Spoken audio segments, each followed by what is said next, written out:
Sometimes, the scariest stories aren't about haunted houses or ancient curses. They're about the ordinary, everyday moments that suddenly turn into a nightmare. This story is about one of those moments. It's about what happened on a quiet night, on an empty road, when the world felt just a little too quiet. It was late one evening, and Sharah had just finished a long shift at work. The drive home was supposed to be quick, a straight shot down a dark country road she'd taken hundreds of times before. She was tired but looking forward to getting home, kicking off her shoes and relaxing on the couch. But as she drove, she couldn't shake the feeling that something wasn't right.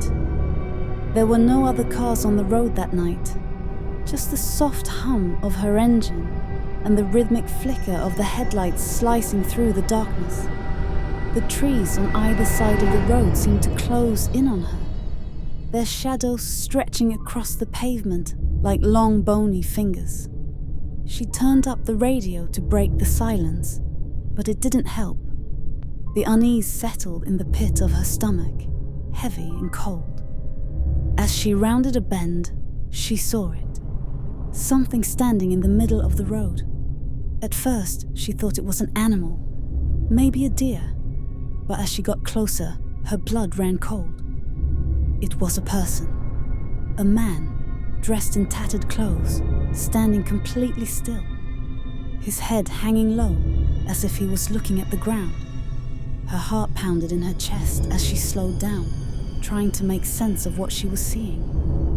She pulled to a stop a few feet away from him, her headlights illuminating his figure. He didn't move, didn't react to the car or the lights.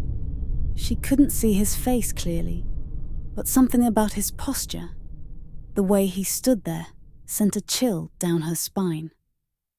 Every instinct told her to drive, to get out of there, but curiosity got the better of her.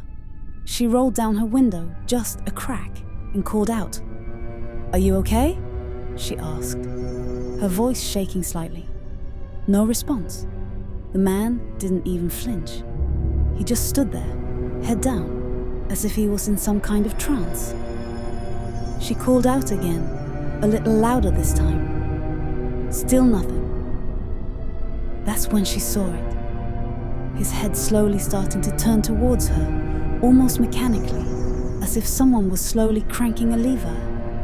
As his face came into view, she felt her heart stop.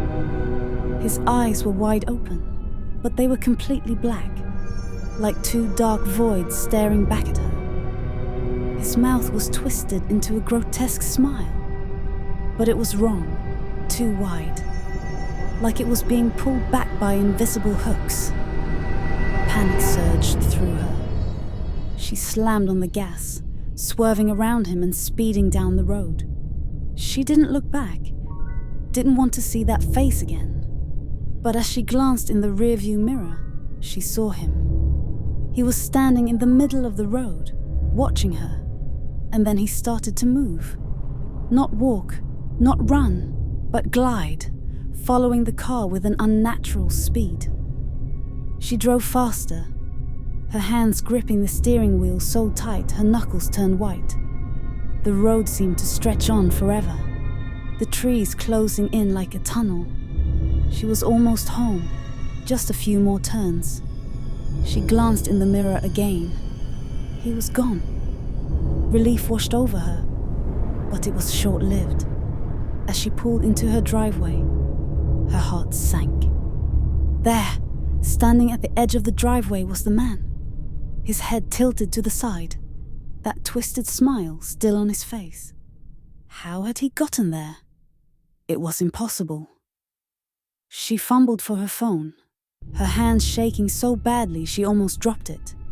She dialed 911, her eyes never leaving the figure at the end of the drive. The operator answered, but before she could speak, the line went dead. The lights in her car flickered and then went out.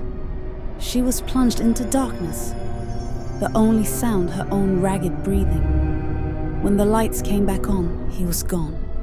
Just like that, vanished into thin air. She ran inside, locking the doors and windows, checking them twice, 3 times.